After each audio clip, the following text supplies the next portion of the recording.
मुझे लगता है युवाओं को ये अब चीज हाथ में लेने दो। जो लोग 60-70 के हो गए ना, वो रिटायर हो जाए, चाहे पॉलिटिक्स हो या चाहे एक्टिविज्म हो, वो रिटायर हो जाए, वो किसी आश्रम में बैठ जाए।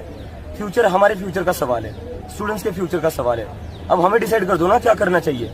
कब तक मतलब बुढ़े लोग जिनका सब कुछ हो गया वो डिसाइड करेंगे। बयान सुना आपने, एक दीपिके हैं जो कह रहे हैं कि बुजुर्ग नेताओं को सत्ता छोड़ देनी चाहिए। अब युवाओं की बारी है। बिल्कुल युवाओं की जरूरत है, लेकिन सवाल है कि सिर्फ उम्र कम होने से लीडरशिप आ जाती है क्या? और ये ऐसी सत्ता मांग रहे हैं, ऐसे कह रहे हैं कि जैसे लग रहा हो कि भंडारे की थाली हो कि बुजुर्ग भाई अब छोड़ दो, हमें दे दो। देख, गांव में एक बड़ी कहानी प्रचलित है कि एक बार क्या हुआ कि एक बारात जानी थी और वहां ये मांग की गई कि जो बारात में लोग आएंगे सिर्फ 25 साल के कम उम्र के, यानी जवान लोग ही आए, किसी बुजुर्ग को मत लाए।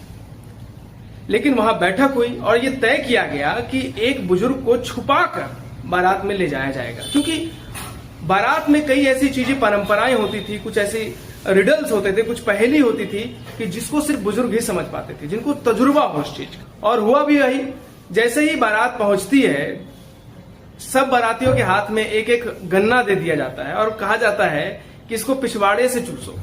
अब सोचिए कि सबका दिमाग काम करना बंद कर दिया कि यार ये कैसे होगा। तो फिर एक आदमी ने, फिर जो छुपा के लाया गया था बुजुर्ग, उनसे जाके पूछा गया कि इस तरह के सवाल है, क्या करना चाहिए। तो उन्होंने बोला कि बेवकूफ, उनके कहने का मतलब है कि गन्ने के पिछले हिस्से से उसको चूसना शुरू करो। यही फर्क है। युवा ऊर्जा देता है लेकिन अनुभव रास्ता दिखाता है। अब असली सवाल दीपिके से है कि अगर आपको सत्ता चाहिए तो सिर्फ सरकार का विरोध करना काफी नहीं है। पेपर लीक और परीक्षा की अनियमितताओं पर सवाल उठाना जरूरी है, लेकिन जनता ये भी पूछेगी कि आपके पास समाधान क्या है। आपके पास 5 पॉइंटर्स या 10 पॉइंटर्स ऐसे क्या सॉल्यूशन है जिसमें लागू करके हम एनटीए में या परीक्षा प्रणाली में क्या बदलाव करें जिससे परीक्षा प्रणाली पूरी तरह से सुरक्षित हो सके। पेपर लीक रोकने के लिए आपकी ठोस योजना क्या है, क्योंकि इस्तीफा दो आंदोलन की शुरुआत हो सकती है, समाधान नहीं।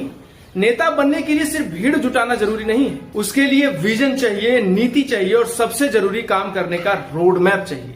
वरना सवाल सीधा है, सीजेपी हो, कांग्रेस हो या कोई भी पार्टी हो, चाहे बीजेपी हो, सरकार बदलने की बात तो सब करते हैं, लेकिन देश चलाने का प्लान किसके पास है? युवाओं को सत्ता चाहिए बिल्कुल, लेकिन सत्ता मांगने से पहले साबित करना होगा कि आपके पास सत्ता चलाने की क्षमता है।